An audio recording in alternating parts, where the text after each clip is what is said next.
Hey guys, kia ora, whakawhalahiatu, and welcome back to the vlog. Today I am doing a book review and we're going to jump straight in.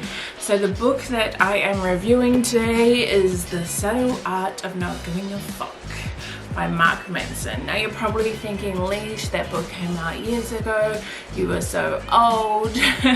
But I actually read it when it first came out, and because there was such a hype around it, and I read it and I was like, okay, cool, it's a good book. Didn't really think much of it, put it down, and then just recently my life coach, I'm doing a module, it's called Fuck What Others Think. And in there, one of the resources she says to read is this book here. So I was like, okay, why not? I'll pick it up again. And literally this time it just hit so much differently. So I was like, damn Mark. So today I'm going to give you my 5 key takeaways from it. Give you some of those golden nuggets here and there. And I hope you guys enjoy and get some value out of it. Let's go. So before I get on with my first lesson, I just want to talk about Mark a little bit. So Mark is an online entrepreneur. He's a blogger. He's bloody funny in there, and the way he wrote the book is just so casual, and I think that's really good because it's easy to read and there's so many F-bombs in there. But like, if I were to write a book, I would like to write it in that kind of same tone. So I read a lot of self-help books, and in the start of the book he talks about some of those self-help practices. For example, when you say your affirmations, so maybe you're not feeling too good, you say I'm happy, or whatever it may be. When you do certain things like that, it makes you see what you are not. So if you're standing in the mirror saying I'm happy, he says that we go away and then we realize, like, fuck, I'm not even happy. Like, you know, people don't do that. People don't stand in front of the mirrors and say these affirmations. They are just happy. So that was kind of like, whoa, for me, because I fully believe in, like, there were other examples in there, but I fully believe in all these self-help techniques and affirmations and things like that. So when I read that, I was like, whatever, Mark. Like, okay, so lesson number 1 is choose what you give a fuck about wisely. Now the book isn't about just not giving a fuck about anything, because you can't do that. That's just impossible. But it's about choosing what you do give a fuck about wisely. So in life, I feel like we care too much about things that we shouldn't really care about. So for example, the way Mary looked at you yesterday, the tone Sarah gave you, that your husband leaving the toilet seat up. Really think about the things that you are giving your fucks to, and if they are fuckworthy. In the bigger scheme of things, do these things that you're caring about help you get closer to your goals and dreams? Like, is it really worth it? And Mark also talks about, like, because we do give a fuck about so many things, and like now in today's day and age, like, so many people just complain about the stupidest shit, like, and people are always fucking offended. So Mark says that the key to a good life is to not give a fuck about more, but to give a fuck about less. To give a fuck about what is important, what is immediate, and what is true. Okay, so lesson number 2 is enjoy the process. And I've heard this before from Gary Vee, but it is such an eye-opener, because he says that if you don't enjoy the process to your end goal, if you don't enjoy the process to getting there, you probably don't want that end goal in the first place. So in the book, Mark talks about wanting to be like a rock star. He wanted to be a guitarist, and he just loved the end goal. He fantasized about all the fans, all the girls, playing in front of hundreds and thousands of people, and he really, really wanted that end goal. But when it came down to the day-to-day and him having to go out and market himself and try and find gigs to play at and having to play in front of very small crowds, he just didn't like it. From that whole process, he started to realize, oh, I don't even want the end goal. I really related to that because when I first started business, I started as an eyelash extension artist. And the end goal that I saw was me having my own salon, women coming in paying us to make them look good and feel good in this beautiful salon, gold everywhere, diamonds, like, you know, just looking so fancy and shit. And when it came down to the day-to-day, like, I didn't enjoy having to upskill from like doing single lashes to Russian volume. I didn't enjoy having to lash every day, like back to back. I enjoyed it like doing 1 or 2 clients, but when it was like a full day, like, I didn't really enjoy that. So I didn't really enjoy the process that I had to go through to get to that end goal. And that's when I realized, like, hey Leash, it's not for you. Like, and then that's what brought me to So Extra. So with So Extra, I see the end goal in mind, which is to be financially independent and to sell products that I believe in and that I love. And I enjoy the day-to-day. I enjoy taking photos of the products and posting them online. I enjoy talking to you guys every day. I enjoy making content.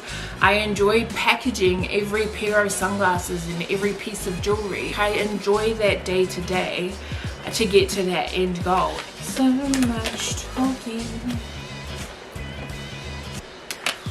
Lesson number 3, values and metrics. I'm like waving with my three values and metrics, and this is something I've never really thought about before. I'm actually going to read it straight off because I want to make sure I get it right. Mark says that our values determine the metrics by which we measure ourselves and everyone else. So I'm going to say that again. Our values determine the metrics by which we measure ourselves and everyone else. Okay, so Dave gives us 2 stories in the book which are examples of good and bad values. So the first story is about Dave Mustaine, and he is a guitarist in the band Metallica. He literally got kicked out right before they were about to start recording their first album. Now obviously he was super upset and he was so depressed about it. Kind of vowed to himself that he was going to make a new band, and this new band was going to be so much better than Metallica, and these guys are going to come back to him and like be begging on their knees and regretting the choices that they made to kick him out of the band. So as time went on, Dave formed his new band, which was actually Megadeth, and Megadeth went on to sell like 25 million albums. They were super successful, but the thing was, like, Dave he was still like not happy. He was still disappointed in himself. So his metric was being more successful than Metallica, and because he wasn't, although he was super successful and probably had lives that we wish we had, because he wasn't more successful than Metallica, in his eyes he was still a disappointment to himself, and he was still sad and depressed. And then Mark talks about another story. The story is about Pete Best, and Pete Best is a member of the band The Beatles, and he gets kicked out right before they were about to sign their record deal. And obviously Pete was super depressed. Pete actually ended up living such a happy and healthy life, and he grew into a happy and healthy man. And the reason was because he decided to change his values in life. He ended up having such a beautiful life, a happy life, and he was a happy man.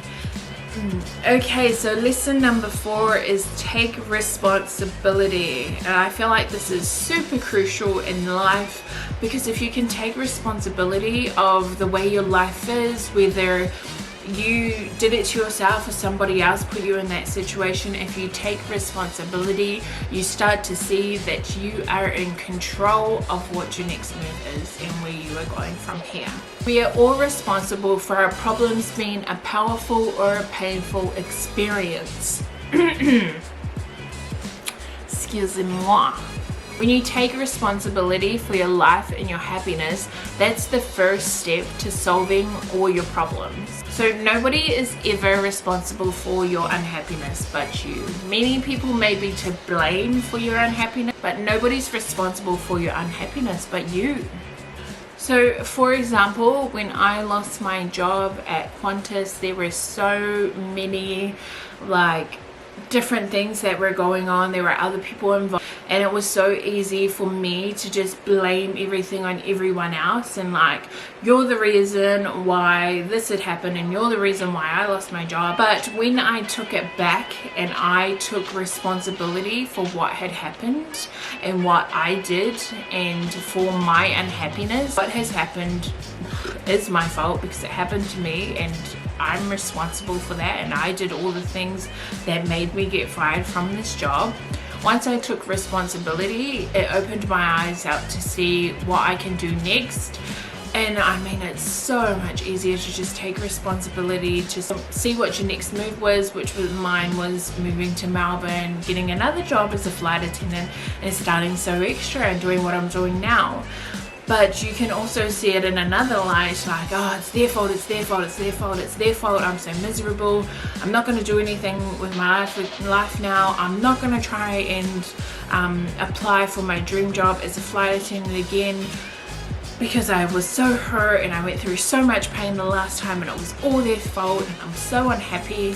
Like, do you see the differences when you take responsibility and when you don't? At the end of the day, the choice is yours. You're responsible for what happens next in your life. What was this so long vlog going up? I thought it was supposed to be so long. Okay, lesson number 5, and the last lesson is we all die anyway. And I know a lot of people probably don't ever want to think about their death, but I think it's super useful for you to think about it, because say later down the, say you're on your deathbed, alright? I'm on my deathbed and my granddaughter comes in and she's like, hey Grandma Leash, hey Nana Leash, hey Leash, shit, I'm gonna be a Nana. Hey Nana Leash, what is some advice you can give me for life? And I feel like we'll all be on our deathbeds and we'll say all these cliche things. Live your life to the fullest, don't let anything hold you back, just do the damn thing, do your life's purpose, follow your goals and dreams, you know, don't let anything hold you back, all that jazz. And when you think about it, like with yourself, like, are you actually doing all those things? Are you doing your life's purpose, whatever that may be? Are you fulfilling your goals and dreams and doing everything that you were set out on this world to do? Are you going to leave a good legacy behind? Will you be proud of what you left behind? Will you be proud of what you've done in your life? And will you be satisfied with the life that you lived? Would you? Are you going to be sitting there thinking about your life now, like how you're in that fucking shitty job that you fucking hate? Like, are you going to waste your life away at that shitty fucking job that doesn't do anything for you? Don't stay with that shitty partner that treats you like shit when you know that you're worth more. Like, leave, because when you die, and we're all going to die, like, and you think about your life, you're just gonna be like, fuck, I wasted that shit with this fucking scumbag. Like, I didn't live my life to the fullest. And one day, like, when all these things that you're worrying about right now in this moment, all the anxiety, the worry, the fear that you have going on right now, one day it's just, none of it's gonna matter at all. And when you put it into perspective like that, I feel like your decisions are so much clearer, and you make different decisions than when you do from not your deathbed. There's a saying by Mark Twain, and it goes like this: a man who lives fully is prepared to die at any time. And I'm gonna leave you guys with that. I hope you enjoyed the vlog. If you liked this book review, comment, like, I don't know why I'm doing like this.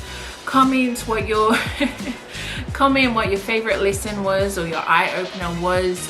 Like, subscribe. I really enjoyed doing this book review, so I think we have more book reviews on the way. And as always, guys, thank you so much for watching. Stay grateful, stay productive, and peace.